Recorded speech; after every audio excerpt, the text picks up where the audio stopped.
Dans cette capsule, on va aborder le chapitre 11. Le chapitre 11, ça ressemble un peu au chapitre 5 dans le sens que le chapitre entier est consacré à une composante électrique. La composante en question, ça va être la bobine d'induction ou encore l'inductance. Donc, dans le fond, un peu comme au chapitre 5, on va voir qu'est-ce que c'est que cet appareil-là, c'est quoi son rôle dans un circuit électrique, sa définition, ses unités, etc. Donc ici, on a quelques images de bobines d'induction. Donc les bobines d'induction sont formées à partir d'enroulements. Donc on va enrouler un fil autour, c'est souvent un beigne comme ça, parce que l'avantage d'un beigne, c'est que c'est assez compact. Donc on peut avoir quelque chose comme ça, mais sinon ça peut être plutôt sur la longueur, comme celui qui est ici par exemple, que vous voyez, il est plutôt sur la longueur. Donc bref, une bobine d'induction, c'est un enroulement de fil. Le but, c'est de produire un champ magnétique. Donc, à l'intérieur, on va produire un champ magnétique, puis on va voir quelle propriété tout à l'heure, quelle propriété que ça va donner à la bobine d'induction. Donc, on va appeler bobine d'induction l'objet lui-même, puis l'inductance, ça va être la valeur qu'on va donner, donc la valeur numérique qu'on va donner à sa propriété. Un peu comme on disait, un condensateur, c'est le nom de l'appareil, puis la capacité, c'est la valeur numérique de ce qu'on va donner au condensateur. Bon, qu'est-ce que ça fait une inductance maintenant, ou une bobine d'induction dans un circuit électrique? Imaginons le petit circuit suivant, on a une source qui est ici, un interrupteur, une résistance, puis ça ici, justement, ça va être notre bobine d'induction. Donc le symbole pour les équations, ça va être un L majuscule pour l'inductance. Puis dans un circuit électrique, le symbole qu'on va utiliser, ça va être ça. Donc vous voyez, c'est un enroulement. Donc c'est ce que ça désigne, en fait, un enroulement de fil. Pour l'instant, le courant il est nul. Il ne se passe rien parce que l'interrupteur est ouvert. Maintenant, si on essaie de s'imaginer, qu'est-ce qui va se passer au moment où on va fermer l'interrupteur? Bien, dès qu'on va fermer l'interrupteur, le courant va se mettre à circuler. Ici, dans la bobine, quand le courant va se mettre à circuler, on va avoir un champ magnétique qui va être créé par ce courant-là. Parce que c'est un enroulement. Imaginons que c'est un solénoïde, par exemple. Bien, au centre du solénoïde, il va y avoir un champ magnétique qui va être créé. Et ce champ magnétique-là, il va varier parce que le courant était nul il y a un instant, puis maintenant on a ouvert l'interrupteur, donc le courant a changé. Alors on est passé de zéro champ magnétique, maintenant on a un certain champ magnétique, donc on a une variation du champ magnétique. Cette variation-là, ça a créé une variation du flux magnétique dans la bobine, et une variation du flux, ça donne, par le principe d'induction, ça génère une force électromotrice induite. Donc, d'ailleurs, on peut même utiliser la loi de Faraday pour calculer le delta V IND. Ici, c'est le delta V induit. On aurait pu appeler ça E aussi. Donc, c'est le delta V induit dans la bobine dû à la variation du flux magnétique. Donc, on avait N fois la dérivée du flux. Vous vous rappelez qu'il y avait un symbole moins, il y avait un signe moins aussi dans l'équation, mais le signe moins, on va en reparler un petit peu plus tard. Vous vous rappelez que ça désigne simplement le sens, en fait, le signe moins. Donc, je ne l'ai juste pas écrit pour cette fois-ci. On appelle ça de l'auto-induction parce que, vous voyez, ce n'est pas le champ magnétique produit par d'autres choses, donc le champ magnétique extérieur qui a varié, mais c'est le champ magnétique qui est produit par la bobine elle-même. Donc, parce que le courant varie à l'intérieur de la bobine, ça fait un champ magnétique variable et donc ça va produire une force électromotrice induite. Donc, c'est de l'auto-induction qui arrive seulement lorsqu'on a une variation de courant. Si le courant est constant, il n'y aura pas de variation du champ magnétique, donc on n'aura pas de dérivée ici et le delta V induit va être zéro. Donc il faut absolument que le courant varie pour qu'on puisse avoir une différence de potentiel induite. C'est pour ça d'ailleurs qu'on n'a pas parlé encore des inductances jusqu'à maintenant, donc seulement au chapitre 11, parce que, ben, il fallait voir le principe de l'induction qu'on a vu au chapitre 10, puis aussi jusqu'à maintenant, on a parlé presque uniquement des courants continus. Donc quand on a un courant continu, une bobine, en fait, dans un circuit à courant continu, ça fait rien, parce que le courant est constant, donc le champ magnétique est constant. Alors, on introduit ça aujourd'hui au chapitre 11, parce qu'au chapitre 12, on va parler du courant alternatif. Là, le courant varie dans un courant alternatif, alors c'est dans ce type de circuit-là ou de courant-là que la bobine va être utile. Maintenant, si on va un petit peu plus loin dans les mathématiques, le flux magnétique, c'est le produit de la surface fois le champ magnétique fois le cosinus de l'angle. Si on a une bobine qui est construite, donc on a fait un enroulement de fil selon une forme X, le A va rester constant. Une fois que la bobine est construite, on ne la change plus, donc le A reste constant. L'angle va également rester constant parce que la bobine ne bouge pas, elle ne tourne pas, puis c'est elle-même qui produit son propre champ magnétique. Donc, vous voyez, l'angle ne va pas changer. Donc, la seule chose qui va changer, ça va être réellement le champ magnétique. Or, le champ magnétique, lui, il est proportionnel au courant. Ça vient de la loi de Biot-Savart. Dans la loi de Biot-Savart, on fait mu0 i sur 4pi fois une intégrale, mais l'intégrale, elle dépend seulement de la géométrie, donc la forme, etc. Donc, le courant, il est devant l'intégrale, puis ça veut dire que le champ magnétique, peu importe la configuration, il va être proportionnel au courant. Les autres facteurs dans le champ magnétique, justement, ça dépend uniquement de la configuration. Donc, est-ce qu'on a fait un solénoïde, est-ce qu'on a un fil, est-ce qu'on a un cadre rectangulaire, peu importe. Mais ça dépend juste de la géométrie. Et ça, encore une fois que la bobine est construite, ça ne change pas, ça reste constant. Donc, ce qu'on peut dire, c'est que la dérivée du flux qui est ici dans l'équation, elle va être proportionnelle à la dérivée du courant. Parce que dans le flux, on a AB cos θ, il y a juste B qui change, puis dans B, la seule chose qui change, en fait, c'est le courant. Donc, on peut dire que la dérivée du flux va être proportionnelle à la dérivée du courant, puis les autres affaires, ça va être des constantes. Alors, si on utilise ça maintenant, puis qu'on reprend notre équation du delta V, on peut remplacer la dérivée du flux par rapport au temps par une constante, L, fois la dérivée du courant par rapport au temps. Le N qui est là va être aussi inclus dans le L. Et c'est cette constante de proportionnalité-là qu'on va appeler l'inductance. Donc, L majuscule. Alors, l'inductance, dans le fond, ça va regrouper toutes ces constantes-là qui dépendent uniquement de la géométrie de la bobine elle-même. Donc, comment on l'a construit? Est-ce qu'on a fait un solénoïde? Est-ce qu'on a fait plutôt quelque chose en forme de beigne? Combien on a de tours de fil, etc. Donc, tout ça va être inclus dans le L, donc l'inductance. Alors, si on regarde la définition, on peut dire que cette formule-là, c'est la définition de l'inductance. On voit bien que pour qu'il se passe quelque chose, il faut qu'il y ait une variation du courant. Si on a un courant constant, donc un courant continu, la dérivée est nulle, puis le delta V est nul. Donc, en fait, c'est comme si la bobine n'était pas là. Il faut donc qu'il y ait une variation du courant pour qu'on ait une différence de potentiel induite dans la bobine. Si on regarde un petit peu les unités, si j'isole le L, j'ai des volts de l'autre côté. Dérivé du courant par rapport au temps, alors le courant c'est en ampères, alors si on le dérive par rapport au temps, ça va donner des ampères par seconde, si on les envoie de l'autre côté. Donc on va avoir des volts par ampère par seconde. Les volts par ampère, on peut dire aussi que c'est des ohms, puis les secondes vont remonter en haut, donc on aurait des ohms secondes aussi pour l'inductance. Et comme on le fait souvent lorsqu'on a une nouvelle quantité, alors on va définir une nouvelle unité. Donc on va prendre H majuscule pour le symbole de cette unité-là. On va appeler ça un Henry ou un Henry si vous voulez. C'est encore un nom de scientifique, Joseph Henry. Donc on a pris son nom pour l'unité de l'inductance. Ça s'écrit avec un Y comme ça. Et donc, un Henry ou un Henry, si vous voulez, c'est un ohm seconde ou encore un volt par ampère par seconde. Alors maintenant, la formule qu'on vient de voir, elle nous permet de calculer la différence de potentiel qui est induite dans la bobine en fonction de la variation de courant. Autrement dit, ça nous permet de voir c'est quoi l'effet de la bobine dans un circuit électrique. Maintenant, supposons qu'on voulait être capable de calculer l'inductance d'une configuration particulière. Donc, je construis une bobine, je voudrais prédire ou être capable de calculer son inductance. On va y aller de la manière suivante. Donc, en partant de la même formule, je reviens avec la loi de Faraday. Donc, à gauche, je remplace le delta V induit par N dérivé du flux par rapport au temps. Et puis, là, je vais aller voir des deux côtés de l'équation. Donc, le N, je peux le rentrer dans l'intégrale à gauche, puisque dans le fond, c'est une constante, alors pourquoi pas le mettre dans l'intégrale.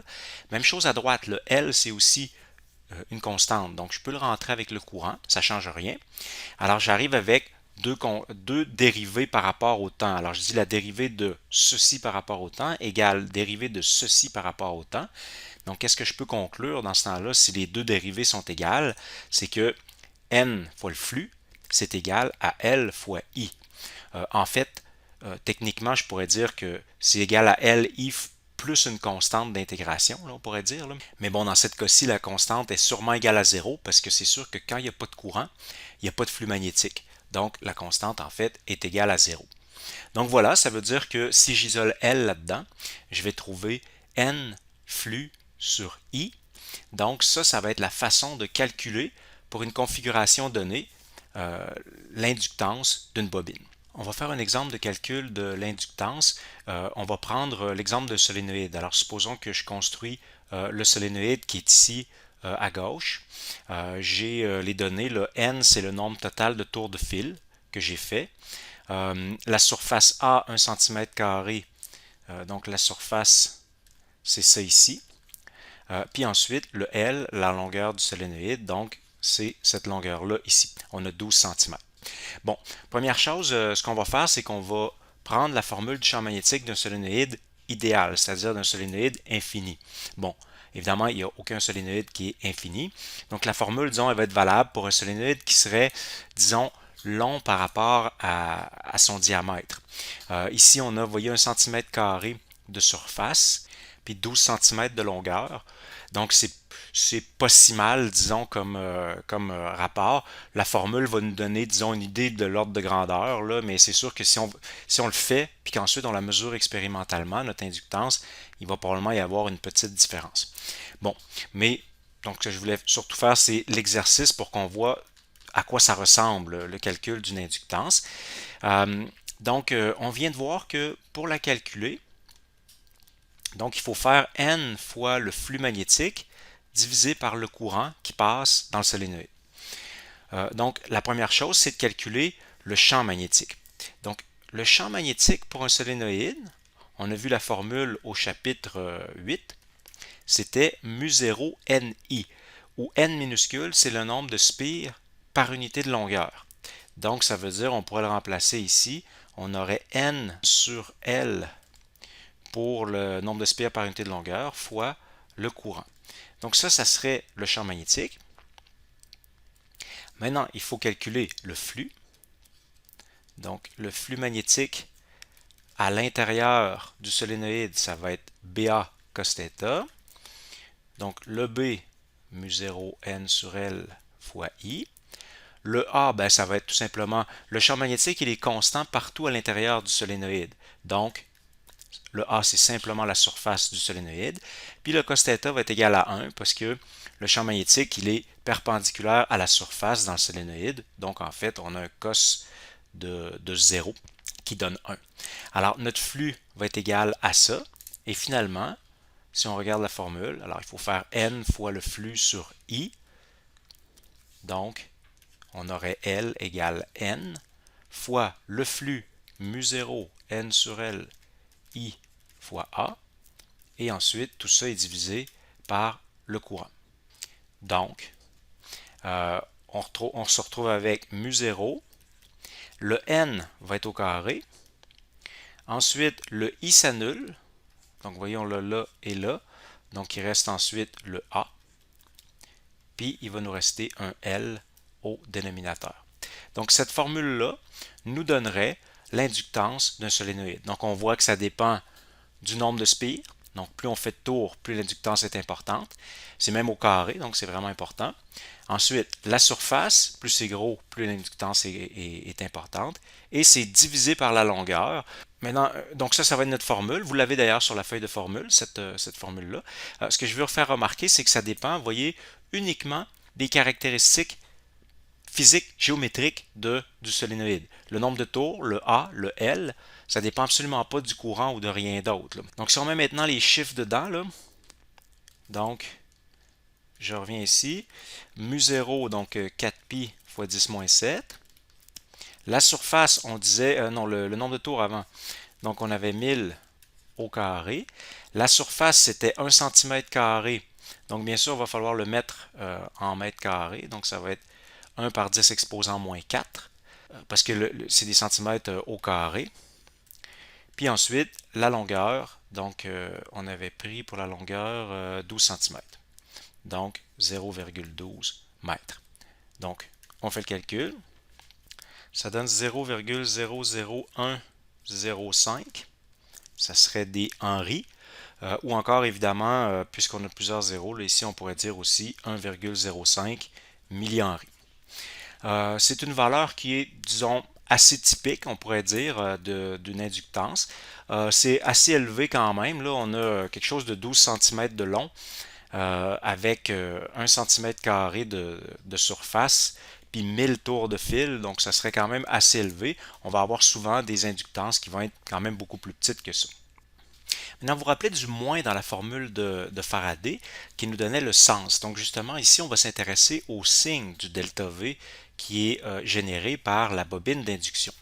Donc, imaginons la situation suivante. On a notre bobine d'induction. Le courant ici circule dans la bobine vers la droite. Supposons que le courant augmente. Que va faire la bobine si le courant augmente? Ça veut dire que le champ magnétique à l'intérieur augmente aussi. Et on a vu que l'induction, c'est toujours une opposition. Donc, on s'oppose à la variation. Alors, si le champ magnétique est en train d'augmenter puis qu'on veut s'opposer, la bobine devra créer un champ magnétique induit qui va être en direction opposée. Alors, pour ça, il va falloir créer un courant qui va être en sens contraire du courant qui est là. Donc, ça va faire une différence de potentiel qui va être négative, c'est-à-dire si on suit le sens du courant ici, ça va faire une différence de potentiel qui va descendre au bord de la bobine. Autrement dit, on peut dire que la bobine agit comme une résistance dans ce cas-là. Elle s'oppose à l'augmentation du courant, donc elle s'oppose au passage du courant lui-même. Alors dans ce cas-ci, la bobine va agir comme une résistance. Et comme une résistance dans un circuit, vous voyez, on met un plus du côté où le courant arrive, puis un moins où le courant sort, pour dire que quand on va parcourir la bobine dans cette direction-là, on va descendre de potentiel. Si on a encore notre courant vers la droite, mais que cette fois-ci, le courant est en train de diminuer. Alors là, ça va être le contraire, évidemment. Si le courant diminue, le champ magnétique tend à diminuer. La bobine va donc s'opposer à cette diminution-là en créant un champ magnétique dans la même direction que le champ original. Puis, pour ça, il va falloir un courant induit qui va être dans la même direction que le courant qui est en train de circuler. Donc, la bobine, à ce moment-là, va aider le courant. Donc, elle va agir un peu comme une source. La bobine devient, dans ce temps-là, comme une source. Alors, en parcourant la bobine dans le sens du courant, on va avoir une augmentation du potentiel. Donc, là, on peut dire que la bobine aide le courant, en quelque sorte. Donc, on va mettre un moins de ce côté-ci et un plus de l'autre côté. Donc, vous voyez, quand on va appliquer les lois de Kirchhoff, un peu comme on le faisait au chapitre 7, quand on avait une résistance, la première chose qu'on faisait, c'est qu'on mettait un sens du courant, puis ensuite on allait sur les résistances, on allait mettre des plus puis des moins pour dire, quand on va dans le sens du courant, on doit avoir une chute de potentiel lorsqu'on parcourt la résistance. Pour une bobine, ça va être un petit peu compliqué, un petit peu plus compliqué, parce que va falloir suivre le sens du courant, et là, il va falloir déterminer d'abord, est-ce que le courant est en train d'augmenter ou est en train de diminuer. Si le courant augmente, à ce moment-là, la bobine va agir un peu comme une résistance. Donc, on va faire comme une résistance. On va mettre un plus puis un moins dans le sens du courant. Puis, si au contraire, le courant a tendance à diminuer, bien là, la bobine va agir comme une source. Donc, en parcourant la bobine dans le sens du courant, on devra avoir une augmentation de potentiel. Et puis, évidemment, si le courant est constant, donc s'il n'y a pas de variation du courant, ben, la bobine ne va rien faire. En fait, sa différence de potentiel va être nulle. En fait, on peut même dire que si le courant est constant, si on est en courant continu, on pourrait même complètement enlever la bobine de notre circuit, puis ça ne changerait rien. Ici, je vais vous montrer un des effets d'une bobine dans un circuit électrique. Bon, ici, pour exagérer vraiment l'effet, on a une très grosse bobine qui est ici dans un circuit électrique, puis on l'alimente avec un fort courant. C'est pour ça que ici, c'est l'interrupteur. Donc, vous voyez, la fille qui est là tient l'interrupteur présentement. L'interrupteur est fermé, donc le courant circule. Vous avez peut-être déjà remarqué que quand vous avez certains appareils qui sont branchés, puis supposons que au lieu de fermer votre appareil avec le bouton on-off, vous allez tirer sur la plug. Donc, vous allez tout simplement le débrancher comme ça sans le fermer. Vous allez remarquer que souvent, il y a une étincelle là où la prise de courant était branchée. Alors ça, c'est justement dû au fait que dans votre appareil, il y a probablement des bobines d'induction. Par exemple, si vous avez un ordinateur, le bloc d'alimentation, là-dedans, il y a un transformateur, alors il y a une bobine d'induction. Et la bobine d'induction s'oppose aux variations de courant. Elle génère une différence de potentiel pour toujours s'opposer aux variations de courant. Alors ici, par exemple, on a un courant qui circule, puis là, on va ouvrir l'interrupteur tout à coup. Donc, il va y avoir une grosse variation de courant parce qu'on passe d'un courant continu à tout à coup zéro. Donc, la bobine va être fâchée, puis alors, vous avez vu qu'est-ce qui s'est passé? Il y a eu un gros étincelle à l'interrupteur parce qu'il y a eu une grosse variation de courant. Donc, la bobine a généré une différence. C'est devenu comme une source, la bobine, à ce moment-là. Le courant avait tendance à diminuer. Donc, la bobine est devenue comme une source. Puis, elle génère plusieurs milliers de volts parce que le courant varie beaucoup. Donc, il y a plusieurs milliers de volts de générés et c'est ça qui fait l'étincelle à l'interrupteur. Bien sûr, on a plusieurs milliers de volts, mais ça dure seulement une fraction de seconde. Alors, on va utiliser exactement le même principe dans une bougie d'allumage d'une automobile à essence. Donc, le but, en fait, c'est que la bougie, elle est dans le cylindre. C'est elle qui va mettre le feu au mélange d'air et d'essence dans le cylindre. Donc, pour ça, ça nous prend une forte étincelle. Alors, vous voyez, les deux électrodes ici sont relativement proches. Pour qu'il y ait une étincelle, il faut juste générer une différence de potentiel de plusieurs milliers de volts. Mais comment on va faire ça? Dans l'automobile, il y a seulement une batterie de 12 volts, donc c'est vraiment pas assez. Alors, ce qu'on fait, c'est qu'on fait circuler le courant dans une bobine d'induction, exactement comme dans la vidéo qu'on vient de voir. C'est un courant continu qui est alimenté par la batterie de l'automobile. Mais ce qu'on va faire, c'est qu'on va tout à coup couper le courant. Donc, quand on va couper le courant, ça va générer une grosse différence de potentiel et ça va être assez pour faire passer le courant entre les deux électrodes de la bougie. Donc, ça va nous donner une étincelle.